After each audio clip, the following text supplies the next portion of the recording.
Pourquoi dit-on briller par son absence, fait comme un rat ou encore chanter à tue-tête? Bienvenue dans Les Dessous de la langue, l'épisode qui met la langue française à l'honneur. Imagée, vivante, évolutive et parfois fantasque, la langue de Molière est riche d'inventions. Et c'est justement cette variété que je vous propose d'explorer avec moi.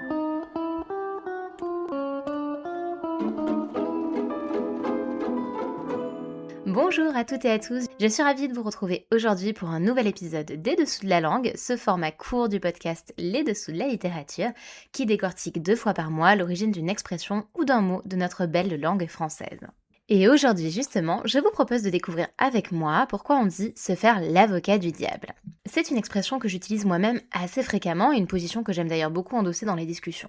Et je dois dire que je suis toujours partie du principe que cette expression était en fait une simple métaphore, c'est-à-dire endosser une position dans un débat qui n'est pas la mienne, ou contraire à l'opinion majoritaire, ou bien encore qui fait partie du camp du mal, pour alimenter le débat ou tester un peu la solidité d'un argumentaire. En revanche, il ne m'avait jamais traversé l'esprit que l'avocat du diable existait en réalité et devait se prendre au pied de la lettre car il s'agit d'une fonction qui a véritablement existé sous ce nom et qui existe encore. Car oui, avant de devenir une expression populaire utilisée dans le langage courant, l'avocat du diable se référait bien à une tradition et une fonction, tout ce qu'il y a de plus pragmatique, et ce, au cœur des us et coutumes de l'Église catholique. Avant de plonger dans l'histoire française au travers de ces mots, j'en profite pour vous remercier d'être de plus en plus nombreuses et nombreux à m'écouter chaque semaine. C'est un plaisir de partager le goût des lettres et de la langue avec vous. Et si ce n'est pas encore fait, je vous invite à vous abonner. Vous pouvez également me retrouver sur les réseaux, notamment Instagram et Substract, ou soutenir la création de ce podcast via une petite donation sur Tipeee. Voilà. Si vous avez envie de me payer l'un de mes nombreux cafés que je bois au cours de mes recherches pour ces épisodes, eh bien vous savez comment faire. Allez maintenant direction le XVIe siècle. Car pour comprendre l'origine de cette expression, il nous faut donc remonter un peu, voire beaucoup dans le temps, jusqu'au XVIe siècle donc, et à une procédure très formelle, celle des canonisations des saints dans la foi catholique. Et en effet, il faut savoir, ou rappeler pour celles et ceux qui disposeraient d'une culture religieuse plus approfondie que la mienne, ce qui n'est guère difficile vu que j'ai la culture donc d'un poulpe, que la canonisation, c'est cette déclaration solennelle que le pape prononce pour inscrire un personnage ou une personne de façon officielle au catalogue des saints. Cette inscription permet ensuite qu'un culte public lui soit rendu dans l'Église universelle. Néanmoins, la canonisation est également le fruit d'une longue enquête et notamment, en l'occurrence pour ce qui nous intéresse aujourd'hui, d'un procès. En effet, à partir du XVIe siècle, donc sous le pape Sixte V, l'Église finit par se dire qu'il fallait éventuellement évaluer sérieusement les candidats à la sainteté. De là, la création d'une procédure rigoureuse et d'un procès, pour éviter les emballements populaires ou les canonisations hâtives, comme ça avait pu être le cas auparavant, et notamment au tournant de l'an 1000, où on voyait des canonisations et des miracles à tous les coins de rue. Pour cela, la canonisation se déroulera désormais à l'image d'une procédure pénale, avec la défense et l'accusation qui se font face.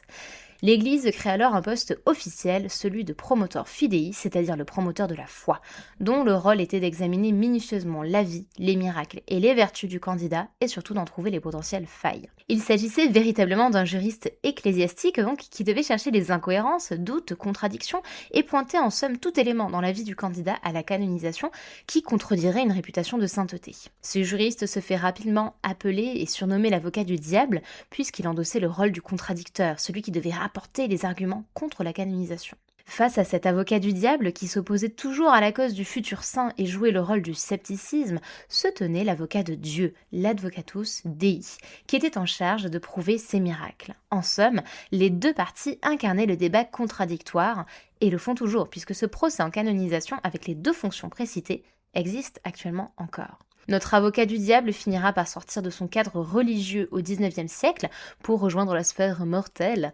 et profane de notre langue vernaculaire. Aujourd'hui, l'expression se faire l'avocat du diable conserve une connotation ambivalente. D'un côté, il est vrai que cet avocat du diable évoque la curiosité, l'esprit critique, la rigueur et la raison froide véhiculée par l'image du scepticisme, et de l'autre, elle peut également désigner quelqu'un qui cherche la polémique simplement pour le plaisir de contredire. Toutefois, rappelons-nous donc qu'à l'origine, l'avocat du diable n'était ni cynique ni moqueur, c'était au contraire un gardien du discernement, celui qui rappelait que même la sainteté doit résister à l'épreuve du doute.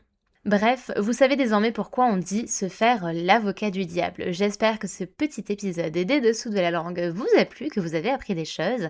Surtout, n'hésitez pas à le partager autour de vous ou à me suggérer d'autres expressions à décortiquer dans les futurs épisodes en commentaire de cet épisode. Je vous dis à très bientôt et à la semaine prochaine pour une nouvelle anecdote des dessous de la littérature.